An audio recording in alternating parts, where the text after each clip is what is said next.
we did finish discussing about pointers and dangling pointers and memory leaks.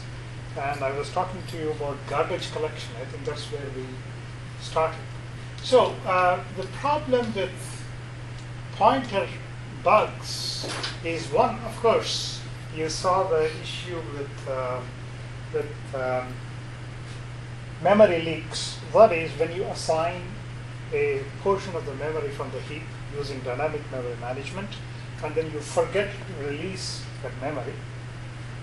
As time progresses, more and more memory gets consumed by your application, and eventually you run out of memory, and then the system will crash, or your application will crash. The other problem was dangling pointers, where if you release the memory being pointed to by multiple pointers, and if you release the memory at one location but you do not reset the remaining pointers to the same memory location, then subsequently if you use one of the other pointers to access the memory location, then it will cause lots of problems. And here is a list of kind of problems that we might encounter in practice. So some programming languages went a step ahead and said, instead of letting user worry about the memory allocation, deallocation problem and the dangling pointer problem, why not remove the complete burden from the programmer? Instead, let the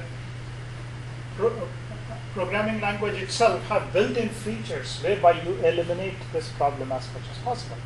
And this is where languages like Java. Java was not the first one that came up with the idea of garbage collection. It has been in existence before that, but Java was one of the well-known, widely used languages which actually does support garbage collection. So the idea is that why not have the language system itself? That is, every language has a runtime system built around it, which will allow the application written in that language, after compilation, you will insert appropriate runtime system into the execution environment, which then runs on the real computer system. There, the features of automatic reclamation of unused memory was built into the language itself. So the idea was that you reclaim blocks that are no longer being used automatically. And this is what is called as garbage collection, right? How many of you have done Java? You have all done Java? Okay, you have not done Java. Okay, that's okay. So you know that in Java, garbage collection is already built in. What does it mean? Basically, it means that you have to have some method of reclaiming the memory that is occupied by objects that are no longer needed. So as you see in Java, you create objects as you go along. Whenever you declare classes, you create an instance of the class that becomes an object. And as and when you require, you create multiple instances of objects.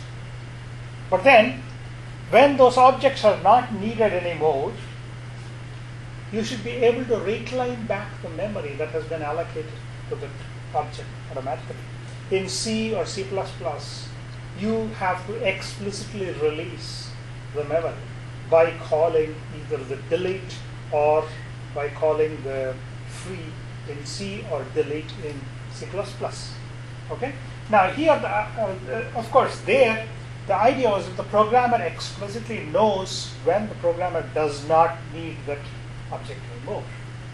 Okay. The concept of object exists even in C and C++ also. But in Java, the idea is that when you create objects, when nobody needs those objects anymore, the system can automatically claim back the memory. So if the system can claim back the memory, there is no concept of memory leakage anymore. Okay? Now, how does the system recognize that an object is no longer needed?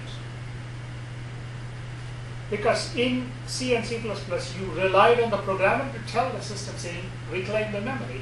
But here, you need an automated method of reclaiming the memory. So the object becomes eligible for garbage collection when there are no more references to it. So in Java, you saw how you get references to objects, right? whenever you declare text view and then you declare a variable and then equal to text view and point to something, you get a reference to that object. Similarly, you get a reference to the location manager, you get a reference to all the different things that you use within Android. So you have a reference to these objects. A reference in Java terms is like a pointer. When you no longer have anybody pointing or anybody referencing that object, that means that the object is not being used by anybody. That is a good time to reclaim that object. If nobody is trying to refer to that object anymore, then that means that the object is no longer needed. And so this basically is a good way of reclaiming the memory. And one method, or rather actually 3 methods of garbage collection are used in practice. Garbage collection as such is implemented by implementing something called a garbage collector. The job of the garbage collector is to examine all the dynamic memory, the heap, and find out which objects are no longer needed. And 3 methods have been used in practice. Again, I will not go into details of these things. This is usually covered in programming languages. 3 methods called as mark and sweep, copying and reference counting. Now, don't ask me beyond this what they are actually. There are 3 methods that are used by the garbage collector. That's all we need to know for this, at this moment. What does Java really do? Some languages like Java and ML is one such language. I don't know if any of you have heard of ML. Nobody has heard of ML, right? It's one of those languages that is used by people, but none of us have heard of it. But I've heard of it before. In a programming, you might have heard about it in a programming languages course before. Yeah, you learned ML? Yeah. Oh, you did? Okay, so you have heard of ML. I didn't know much about ML. I just happened to know that there exists such a language. I think it is used. It's a functional programming language, if I remember right. Yes. Yeah, right. Yeah, that's all I know. Something like Prolog or Lisp or something in that category, I guess. I'm not a programming language expert, so I don't know much about it. So these languages require garbage collection to be built in. Some other languages like Ada. How many of you have heard of Ada? Never heard of it? Oh, you have heard of Ada. Yeah, some is university use it, like Princeton or yeah. some university. It's one of those languages that was created before, before Java and C and C++ became popular.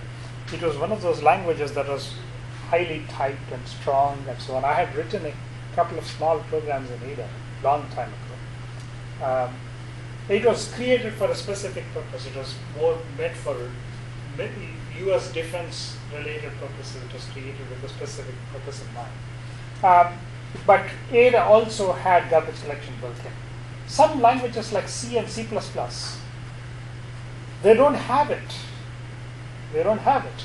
But people have attempted to write libraries that replace the standard way that you use, dynamic memory allocation and deallocation in C and C++. They replace them with other libraries in which garbage collection is built in. So people have actually tried to implement garbage collection into specific set of libraries, which then interface with the standard dynamic memory management in C and C++, and those libraries take care of doing garbage collection on your behalf, and so on. So it doesn't mean that these languages cannot have that. It's just that they didn't. It was not part of the standardized language, but people have implemented libraries that enable them to do it. Good example, case in point, Objective-C, which if you write iOS applications, you do realize that in Objective-C there are methods that you use for allocating and deallocating memory called auto-resource pools and things like that. Anybody who has written iOS applications in Objective-C knows but there is some such syntax built in there. So they do provide, additional features like that in certain languages and so on. Okay? So what this means is that unused memory gets reclaimed by the garbage collector. So obviously your immediate reaction is wonderful. Garbage collector in place, no more memory leaks. No more memory leaks, no more problems. Right? If you don't have memory leaking, then you shouldn't have the problem of dynamic memory leak problem that you're talking about. But indeed, garbage collection eliminates many of the standard problems that you see with memory leaks in other languages. But garbage collection itself cannot eliminate all memory leaks. This is the important thing to remember. So you can't, just because you use Java, you can't assume that memory will not leak. There are conditions where memory leak like situations can occur even with Java.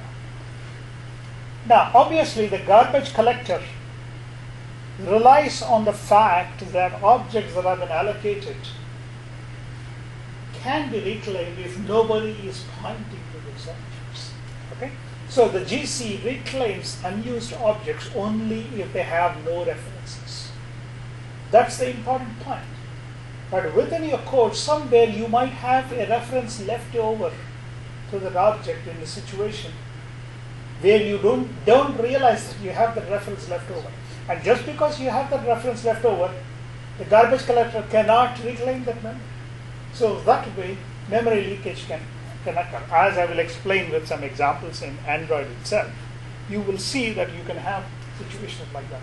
So if you have a valid reference left to an unused object, valid but unused reference, that is, there is a reference to that object somewhere that you created, but you lost that reference, but the reference exists. So which means like in C terms, you're talking about a pointer or existing to that object. So as long as a pointer is pointing to that object, you can't reclaim the object. So even if you use the best garbage collector, it won't be able to reclaim the object because somebody is still referencing it. But unfortunately in your code, you don't remember where you have that reference anymore. So this prevents the garbage collector from reclaiming that object. So the object is left there. And so that can end up consuming memory. So this is one of the problems that you would see occurring with Java. So that's something that you need to watch out for, even if you use Java, memory leakages. Specifically in Android's context, I will show you some examples of where such things might be left over within your system. Okay. Now, what about Android specifically and memory management in Android, and how do you deal with memory issues in Android? Do we have memory leaks in Android applications? And what can we do about it? Now, again, since Android is built around Java, obviously all the properties of Java carry over to Android. And so many of those memory management techniques are also available in Android. By the way, have you been following this recent story about Oracle suing Google about Android's infringement of Java copyright? Yes. You have heard about this? There is a big lawsuit going on where Oracle has sued. The reason Oracle sued Google is because Oracle acquired Sun, and Sun, you have all heard about Sun, right? Sun is the one that originated Java. And recently, if you read the news reports, you must have heard about people, making arguments and counter arguments about whether Google was right in taking Java and then using it in Android, whether it did get the, whether it appropriately acquired the license or not, and so on. So this is one thing that you need to keep in mind, that if you're going to make use of somebody's intellectual property rights, make sure that you do it in the rightful way. Now, there is an argument whether that's the whole case about. Google claims that there was no infringement of intellectual property rights when it used Java for Android. because there are claims and counterclaims about it. It's very interesting reading. I would suggest that you follow this case through to understand what happens in the real world also. It will be interesting to follow it through. But there are some of the Sun's CEOs, early CEOs claim that they said the licensing is not necessary. Some other person says no. Google did infringe on copyright and so on. So the argument is very not wrong. But nevertheless, it is a given fact that Android is based on Java. And so whatever Java had in terms of memory management carried over to Android. So fortunately, Android inherited all the good features that Java already provided for memory management, including garbage collection. But remember that garbage collection means that your garbage collector periodically has to kick in and sweep all the memory, all the allocated memory, and then find out which objects are not needed and then reclaim back. Okay? So the Dalvik virtual machine, obviously you saw that the Dalvik virtual machine is the Android's own proprietary VM that runs the Java code. Right? So the Dalvik VM has implemented a garbage collector in there. And so the job of the garbage collector is to periodically execute and then reclaim all the memory. Now, if the garbage collector is running on the CPU, obviously, where does the garbage collector run? Well, even before that, what is the garbage collector? The garbage collector is also nothing but a piece of code, right? If it is a piece of code, it has to be executed by somebody. Who's going to execute it? It is the CPU inside the device. It's nothing but a bunch of instructions that have to be executed on the CPU. If the garbage collector instructions are executing on the CPU, your application's instructions cannot run on the CPU at the same time because the CPU is busy executing garbage collector instructions. So which means that your application will not have access to CPU. So if the garbage collector is running, basically your apps get denied access to the CPU resources. Okay? Which means that your applications will experience a slowdown. It might cause freezing of the screen for a fraction of a second. It will not be too frequent, but fraction of a second. It might freeze. That's one thing that you need to keep in mind. You have to make sure that the garbage collector does not have a need to run. When is the garbage collector kicked in? What does the garbage collector do? It keeps periodically examining the heap to see how much of leftover space, how much of free space is there on the heap. If the amount of free space on the heap reduces below a certain value, the garbage collector kicks in and then cleans up and then tries to release some of the allocated memory that is no longer used so that the amount of free space gets increased. So the primary job of the garbage collector is to ensure that there is sufficient amount of free space in the heap for your application to run. So as a programmer, you can help by making sure that you don't have too much of garbage left over within your program.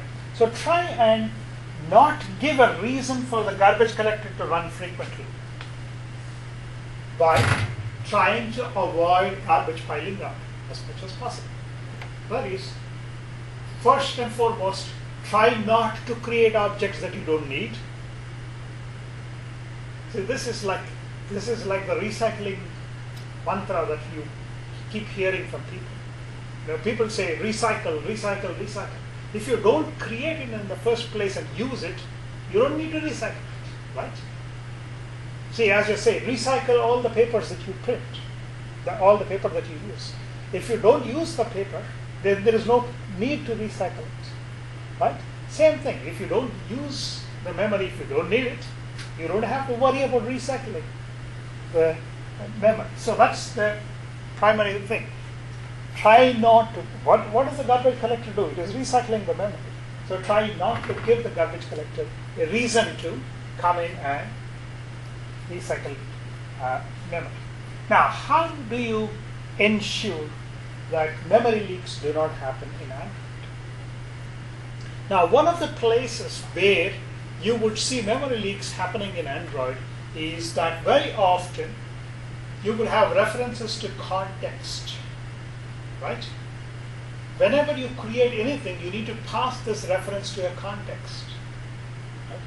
In any Android code that you have written, when you refer to a button, when you refer to any resources, when you refer to any activities aspects, and you need to allocate resources and so on, you always need to supply something called the context, right? A pointer to a context. Very often you do that by saying this in the brackets somewhere.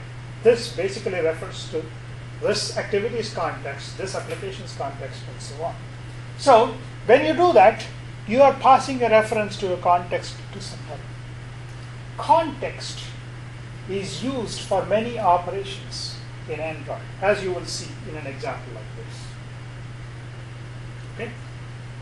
For example, for loading and accessing resources. Say, for example, you say text view label, new text view. This. What does this stand for? This is giving the context.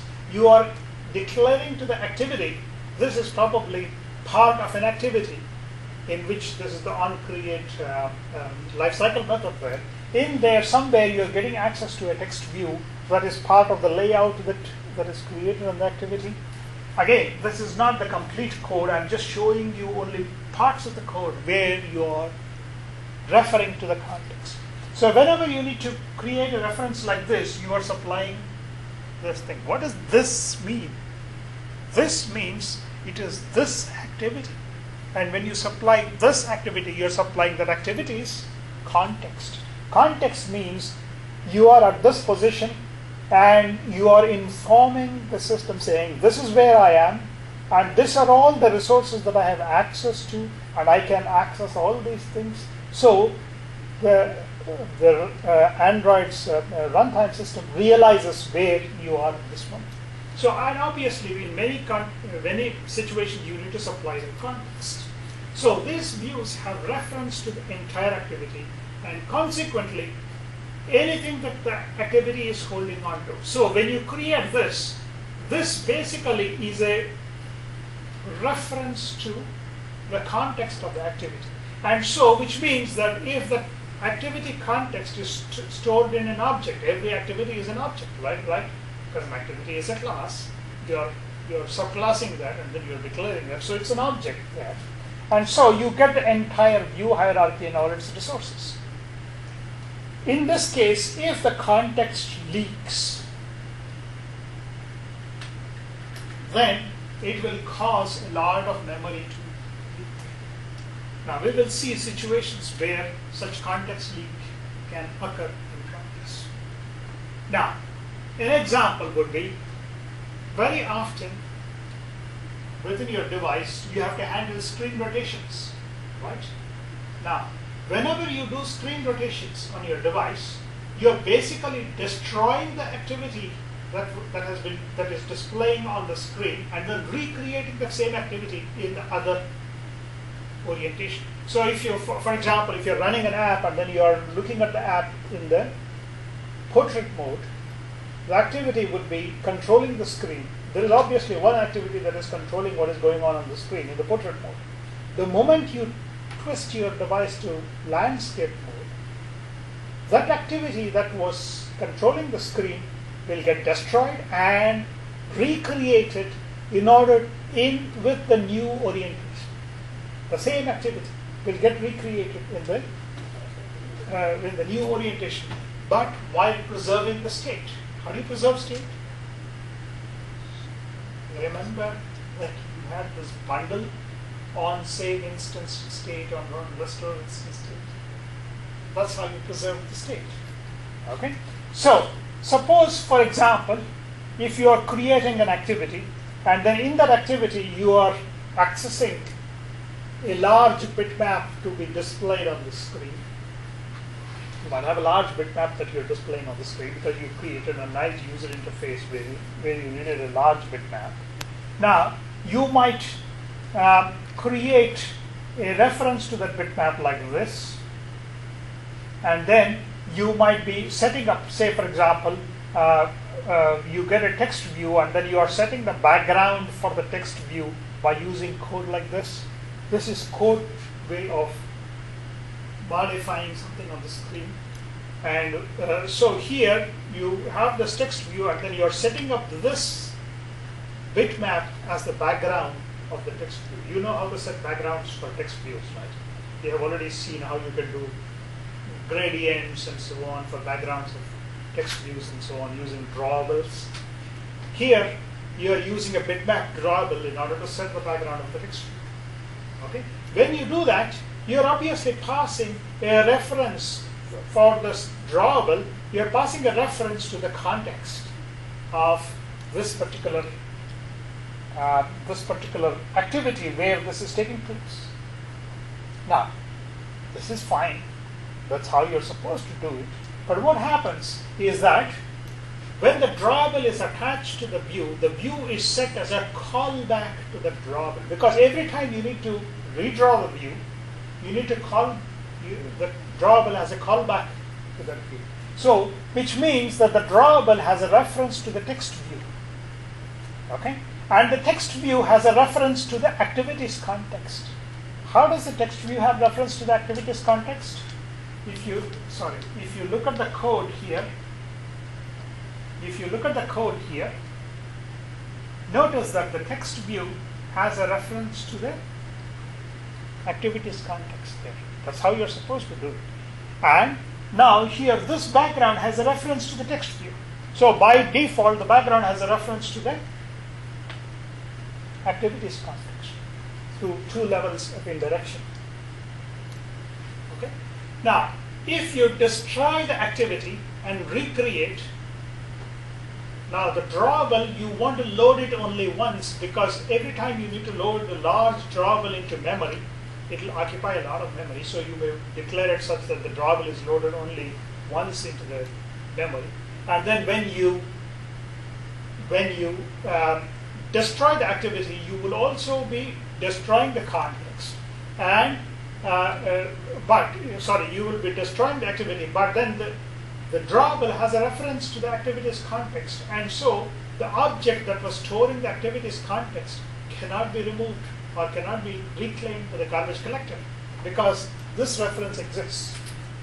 In order to avoid this problem, now if you simply just ignore this, anytime you do a screen orientation change, you will have to redo this whole thing, and the drawables that you created earlier in the onCreate will still hold a reference to the object of the activity that has been destroyed. But the object that stores the context for that activity cannot be reclaimed because the drawable has a reference to it. So if you don't want to have this problem,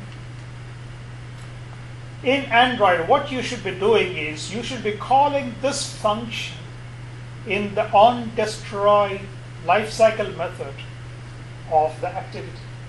It says unbind drawables. What this will allow us to do is, in case the drawable is holding a reference to the text view, as you saw in the previous example, which in turn is holding a reference to the applications, to the activities context. When you unbind drawables, that reference is reset back to null, and so the object that stored the activities context when it was in portrait mode, that object can be reclaimed at this point. So this is something that you need to do explicitly in order to avoid memory leakage. Okay? So as a rule, in the onDestroy function, just call unbind drawables so that you will release all the drawables that you use in your user interface. If you don't, again, if your application keeps running and running and running, it will start leaking memory over a point of time. Now, this is a bit complex to understand in the first instance. But again, there are certain simple rules that you need to follow. As long as you follow the rules, you don't need to worry too much about whether you have completely understood it or not. The important thing is you don't want references left over to things that you don't want to hold on to. You don't need anymore. That's the point to keep in mind. So again, some more suggestions. 2 easy ways to avoid context-related memory leaks. 2 easy ways to avoid. First, you try to avoid escaping the context outside its own scope. So in the example above, so in this example, you saw that you declared this drawable as private static. Do you remember what private static is? When you're creating a class. Private static is a class variable. Right? So if it is a class variable, it becomes something that the class stores. So that's why you end up with the problem. Okay? So one thing is static references.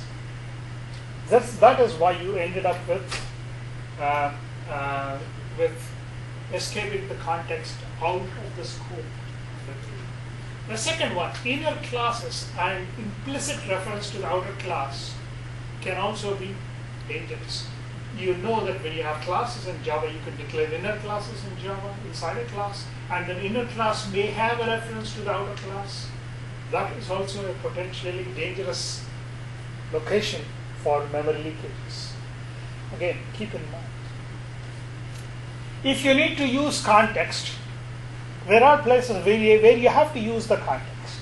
Instead of using the activities context, get the applications context. Okay? An applications context will always be there until the application exits. Okay? And so that is a more safer. The application context will live as long as your application is alive, and it doesn't depend upon the activities lifecycle. So if the application gets destroyed, it's all gone anyway. So there is no question of memory leakage in the point. So if you plan on keeping long-lived objects that need a context, remember to make use of the application context. You can do that by using this context.getApplication context or activity.getApplication. One of these calls will give you the applications context rather than your activities context. Application is the umbrella under which each of these activities exist. So you can either use the activities context, or if you don't really need the activities context, you can just simply use the applications context. So instead of saying this, you can say context.getApplication context in that location. If it works, by all means use that for those kind of situations, and you will be able to get away without having memory leaks. Okay? Now, so to avoid context-related memory leaks, so the previous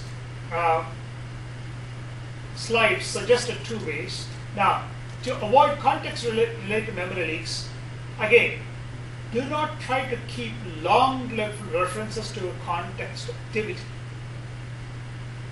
Okay? As far as possible. If you need long-lived references, don't use the activities context. Okay? If you are making use of a reference, the reference should go together with the activity. If the activity gets destroyed, those references should also get destroyed at the same time. One easy case in point, when you do unbind the drawables in the onDestroy method of your activity, you're also releasing all the references to the activities context. If you really have no other go around it, try using applications context instead of activities context. Okay? So that way, application context will lessen or will basically eliminate the problem of context leakage, because application context has to remain until the whole application is destroyed anyway. So it's okay.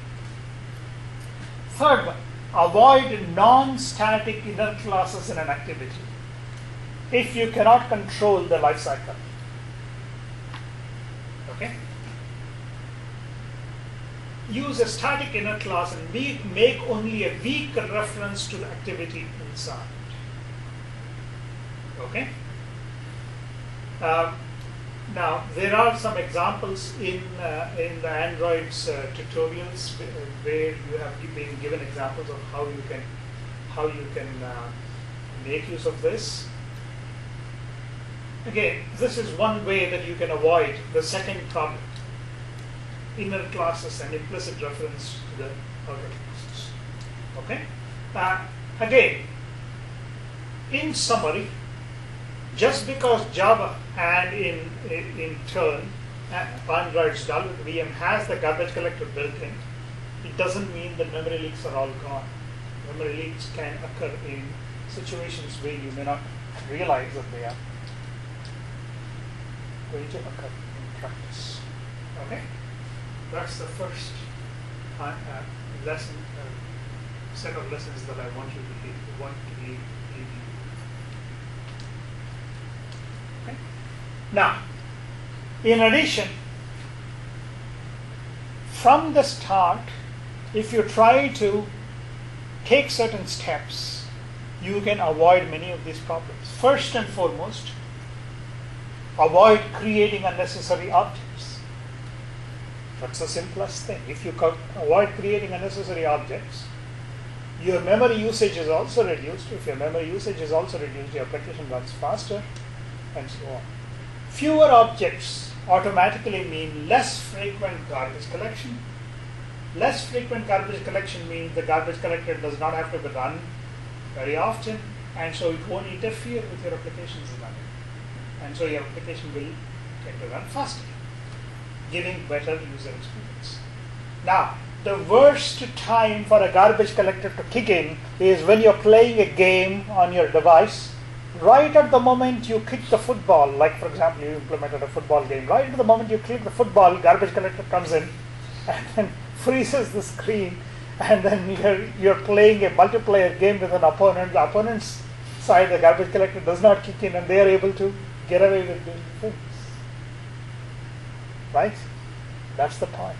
You don't want the garbage collector to cause you problems. But here are some examples of cases where you can do things to avoid using additional memory. For example, if you have a method that is returning a string, right? We all write methods that return strings, right? As a return value. And if you know that the results will be appended to a string buffer, then instead of returning this temporary object, temporary buffer with the result, directly modify the string buffer itself, the original string buffer itself. That way, you are avoiding having to create an additional temporary object in order. But although, when you write code, you are told don't do that, right? Don't try to access a global variable as far as possible. Try to return everything as parameters from your methods and so on. This is something that you've been taught. But to optimize the memory usage, when you're only modifying a global variable and you know that after modification you're returning some value that you're going to append to a global string array, for example, directly go and attach it there instead of returning a value and then expecting the place from where you called the method to do the reattachment back to the main thing. So that way you reduce the amount of memory used. If you're extracting strings from a set of input data, what you can do is you can create a substring of the original data instead of creating a copy. You can just send pointers to that portion of the string over, rather than creating a copy of the string and sending it. Sometimes you take a string and then you slice the string in between, right? You extract some portion of the string. Instead of slicing the string, what you do is you only send references to that part of the original string buffer, saying this is the part that I'm using here. So just only store pointers to the beginning and the end of the substring. That way you don't need to create a copy of the substring itself. You only need 2 pointers to those starting and ending pointers. So that way you can reduce the amount of memory that you can use. See, these are all little tricks that you can use. When you write code for standard computer systems, you tend to ignore all these things. I mean, this is not good programming practice, but this is efficiency issues. Try not to create things that you need. If you don't need access to an object's fields, make your method static. Remember when I mentioned about Java's methods, I said you have class methods and you have instance methods. In general, class methods run much faster than instance methods. About 15 to 20% faster than instance methods.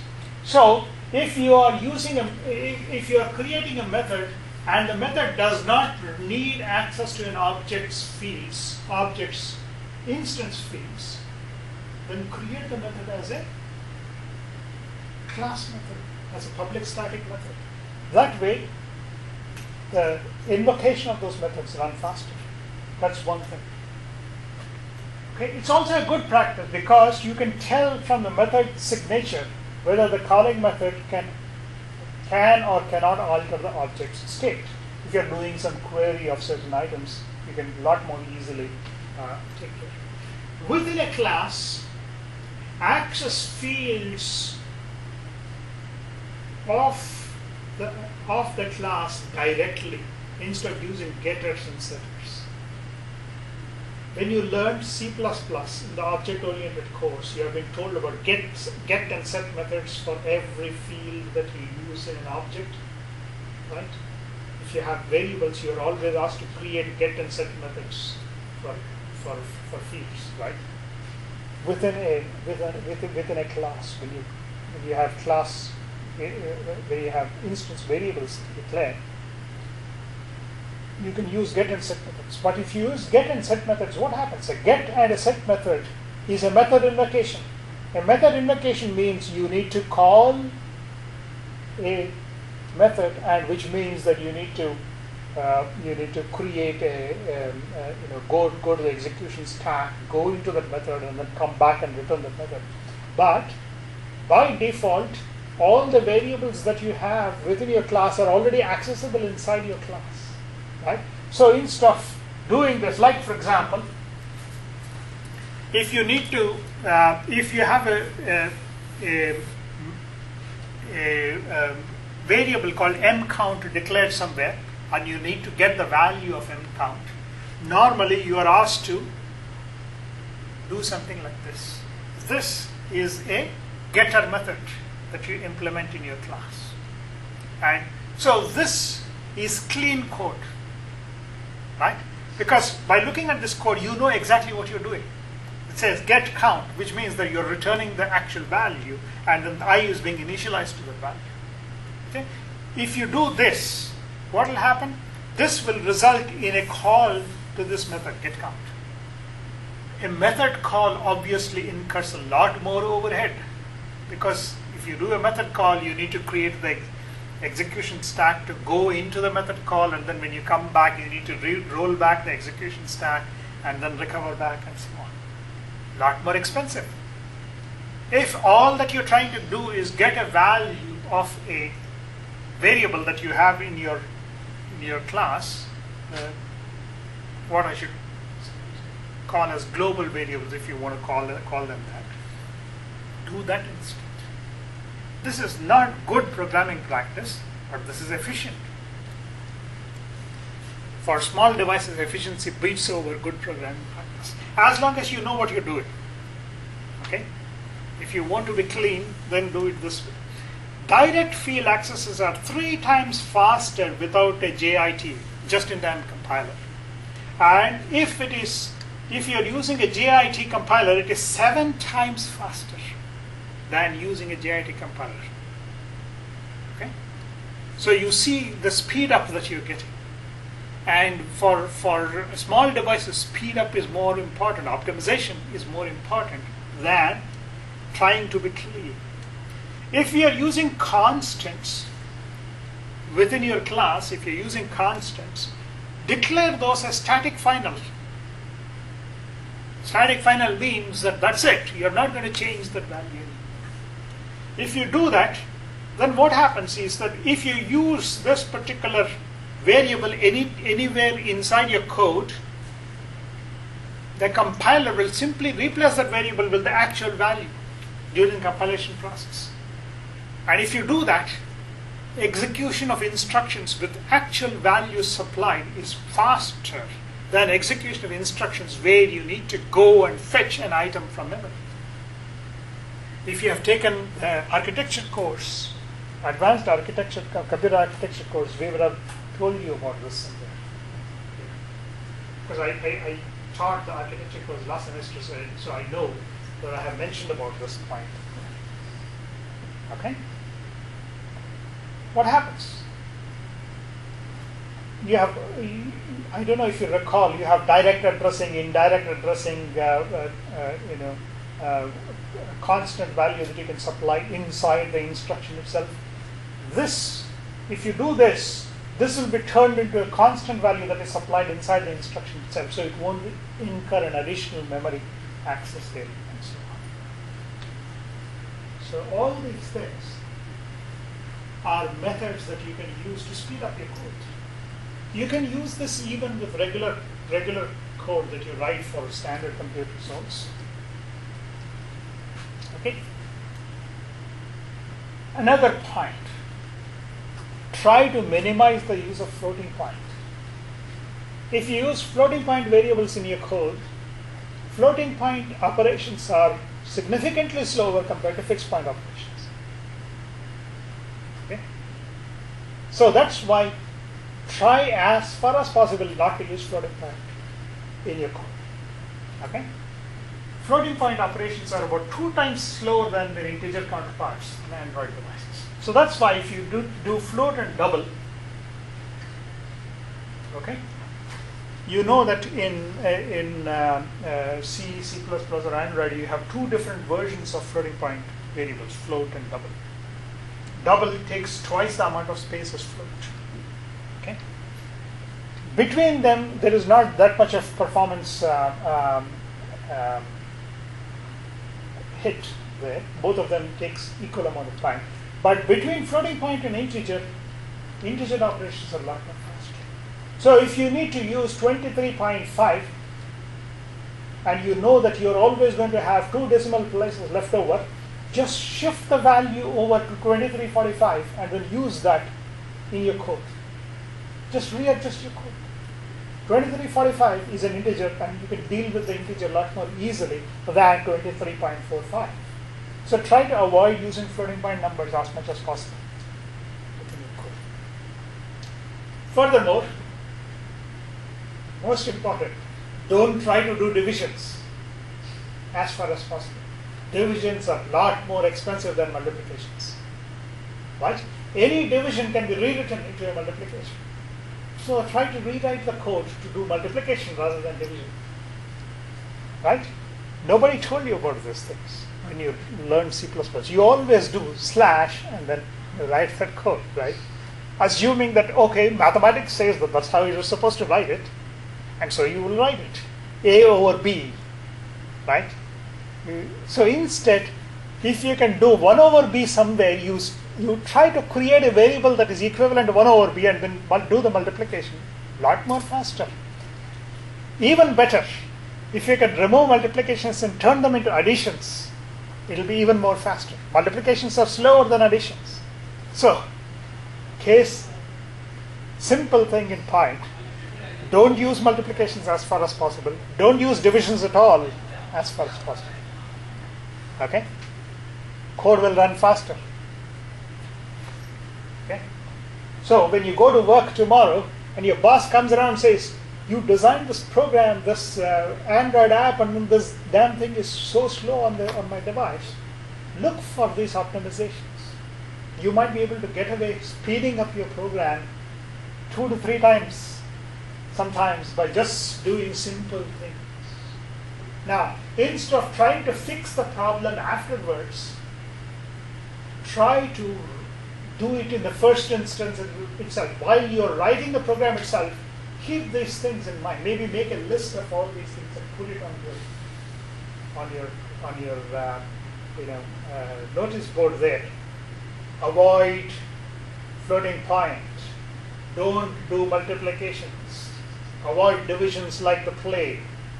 A list of things that you should observe. And that don't allocate objects unless you need them. Write these rules down somewhere, and then if you follow them, your code will run faster than somebody who doesn't follow those rules, and then you will be a winner. Okay. Now, within your code, sometimes you have to actually follow to see where memory allocations and deallocations are taking place. If you do realize that your program seems to be having a memory leak of some kind, and it is consuming excessive amount of memory, you need to be able to go in and track your program as it is running to see how memory is being used by your program. Okay. Now, for this purpose, Android has a tool that is built in, that is available to you, which I will show you in a minute. Now, how do you make use of it? By using this tool, you will be able to observe where memory allocations are taking place within your code. As your application is running, you will see where memory allocations are taking place. Now, if your program is running along a certain path, most often, try and avoid doing memory allocations on the path. So those paths, like every program has multiple paths through which, anytime you do an if then else, there are two different branches that program can do. Anytime you do a for or a while loop, there is always a branching out in and out and so on. So the sequence in which your instructions execute keeps changing. But there is always a normal path that your program will run, and there are else cases that might occur sometimes where your program diverts and does something else and returns. But for the standard paths, try and keep those standard paths fast by reducing the memory allocation along those standard paths. If you do that, you will have less reason for the garbage collector to be invoked in those circumstances. Okay? So, how do you track memory allocation? For this, Android provides a setting, especially if you use Eclipse, you will have the setting called Ddms, which I will show you in a minute on Eclipse. And in Android Ddms, you have a tool called as Allocation Tracker. Okay. Using that Allocation Tracker, you can actually track memory allocations as your application is running. Let's see if we can recreate this in practice. Okay, for that, I need to start Eclipse, and then I will show you the DDMS version of, or the DDMS interface for Eclipse, so that you understand how it works in practice. And then if we can, let us try and see if we can watch some of the memory allocations taking place in practice.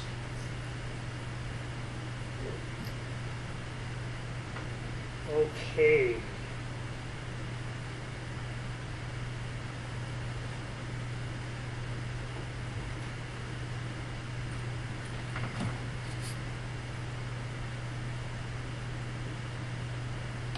This is our friendly Eclipse. Now, when you go up here, can you see that this one says Java? If you click on this one, you would see other, what is it called? It's called different perspectives. That's what it is called, different perspectives. Okay? So the standard way when you're writing programs, this is the Java perspective. Now if you want to do debugging and so on, you can go into this perspective called as Ddms perspective here. In this Ddms perspective, you have a lot of interesting tools that are available to you. So as you see, here you can watch the heap, and then you can see allocation counts, and then the allocation tracker. Now, if when you invoke Eclipse and you don't see them there, don't get panicked. If you don't see them there, come down to the left corner here. You see this little thing with a plus sign there. Click on that, and then you will come up with this list here. And then from this list, you can select. You see the heap and allocation tracker. If you don't see it here, just click on the other, and then it will bring up the bigger list. And from here, you should be able to type the name there, and then be able to. So I can say, and then it will immediately show. And then you can click on that, and then it will open. It will open up that. Okay, I managed to get rid of it. So I need to bring it back. So if you need to bring it back onto the screen, so simply go and do that, and then it should come back onto the screen.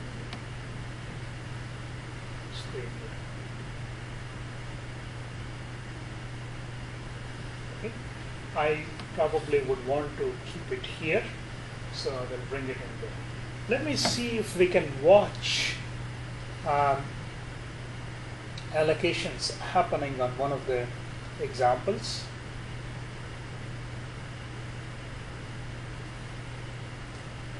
What shall we start?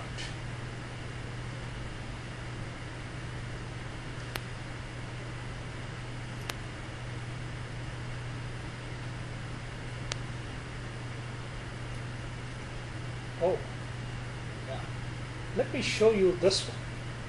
This is an interesting modification that I did to the program that you have been seeing earlier.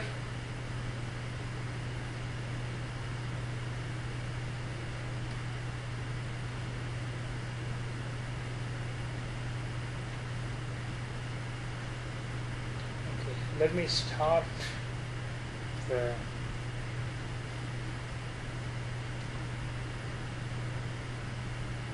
tablet perspective. In fact, I thought I would show that to you earlier. So let me start.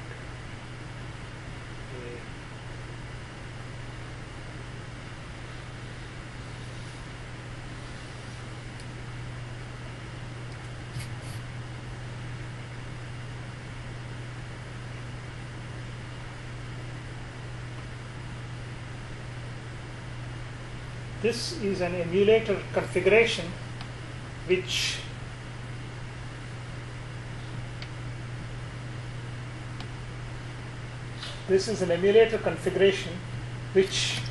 shows a tablet perspective. So if you want to create tablet applications, you need to create an emulator that looks like a tablet.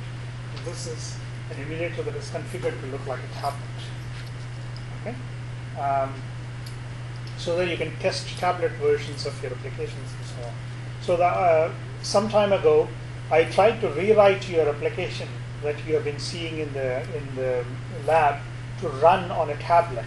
On a tablet, you see that when you use tablets like iPad and so on, you see two parts. On one side, you see a list, and on the other side, you see the actual.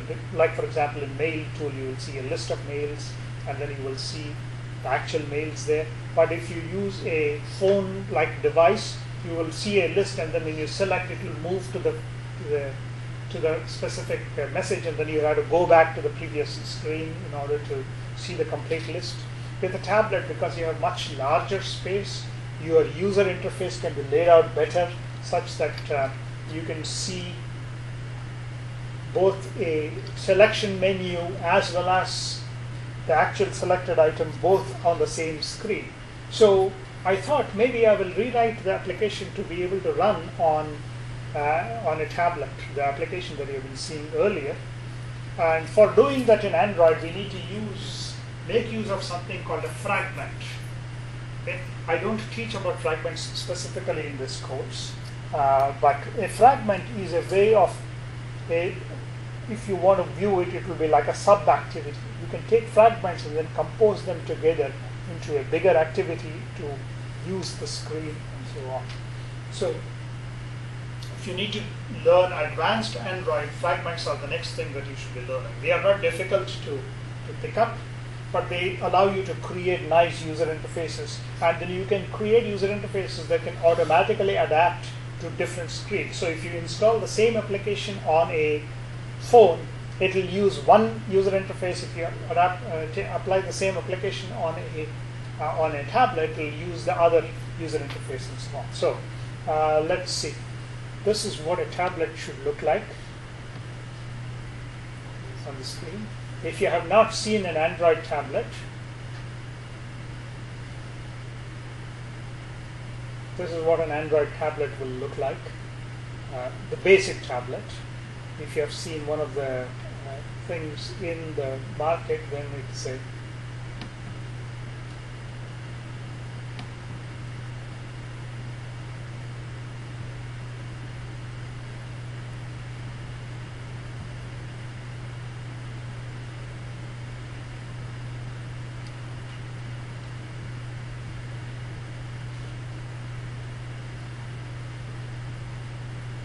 okay. Now,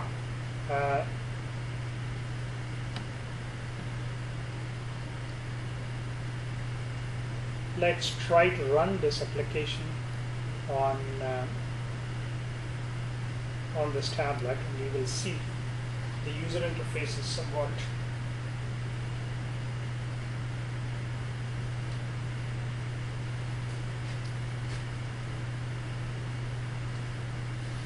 different on the screen here. As you can see, it's the same application, but I have created such that the menu is on the side, and then I have this blank page. So for example, I can click on course information, and then it should load the course information on the website. So this is the tablet version of the same application which was earlier in the labs. So again, this is not complete. I only implemented one part of it. If I click on any of the other ones, it won't work, because I didn't finish the code for the implementing this. I just wanted to know that I can do it. So I was able to demonstrate that it is possible to do it. So this is one such application that I thought I will show it to you. The code is not that difficult. I have to create them as fragments here. So I will have to, in here I would have two different fragments being displayed here. Now the main menu is extending something called a list fragment. So that's how I implement different fragments within my code and so on. So getting back to, I think what we were trying to do was view the allocation of memory. So let me run another version of this application, and then we will go and watch the memory allocations taking place. If all works well, I should be able to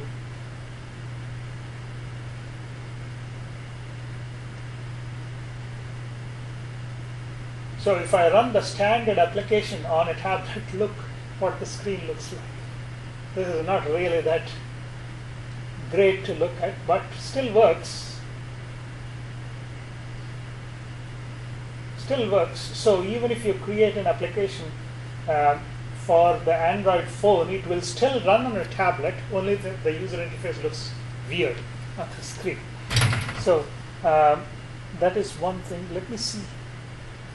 I think I need to select the device.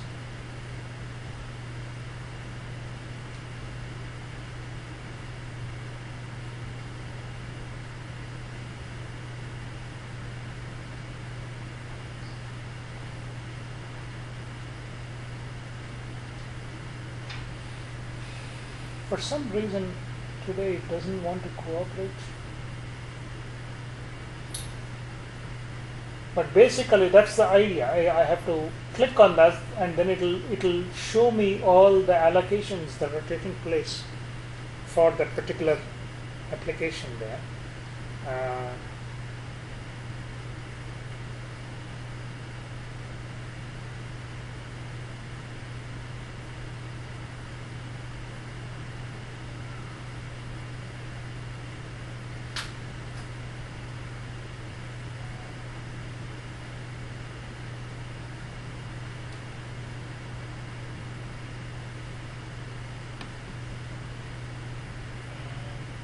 Okay.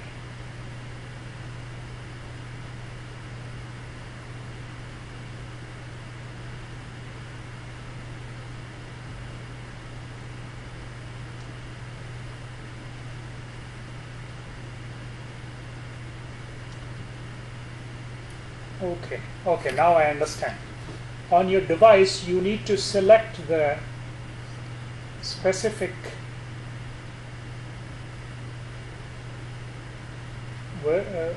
application and then you say get allocations. Okay, now this is how you're supposed to track. So if you want to track the memory allocations for a particular application, you select the application and then click here for this. If this is start tracking, you click on it and then it will start tracking the thing. And then if you click on get allocations, it will show you how the memory allocations took place inside the code. So it will tell you where all the memory was allocated within your application and so on. So all this information will be displayed here. What is the size, how many bytes was allocated and so on. So all this kind of information can be tracked.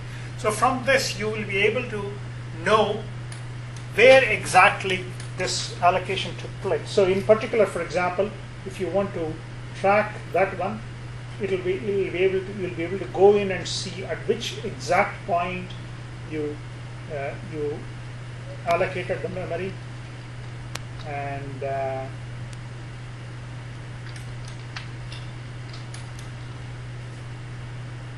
okay, by the time, okay, now let me interact with the application and then we'll be able to come back and be able to see. Okay, now if you go back again and say get allocations, it should return some more, and then if you go down in here, you'll be able to see where all you have done the allocation here, right? So it shows you all the places where you have done the allocation, and then you can find out more details about which particular application and where that allocation, which class and where that allocation took place, so on. So this allows you to track and see all the places where allocations are taking place within your code. All right? So that's a good way of keeping track of memory allocations within your applications. Ddms perspective. Okay? That's the perspective that you need to use in order to keep track. So as you're doing your projects, I would suggest that you track the memory allocations within your projects to understand exactly how memory is being allocated at different locations. Okay, so that brings us to the conclusion of the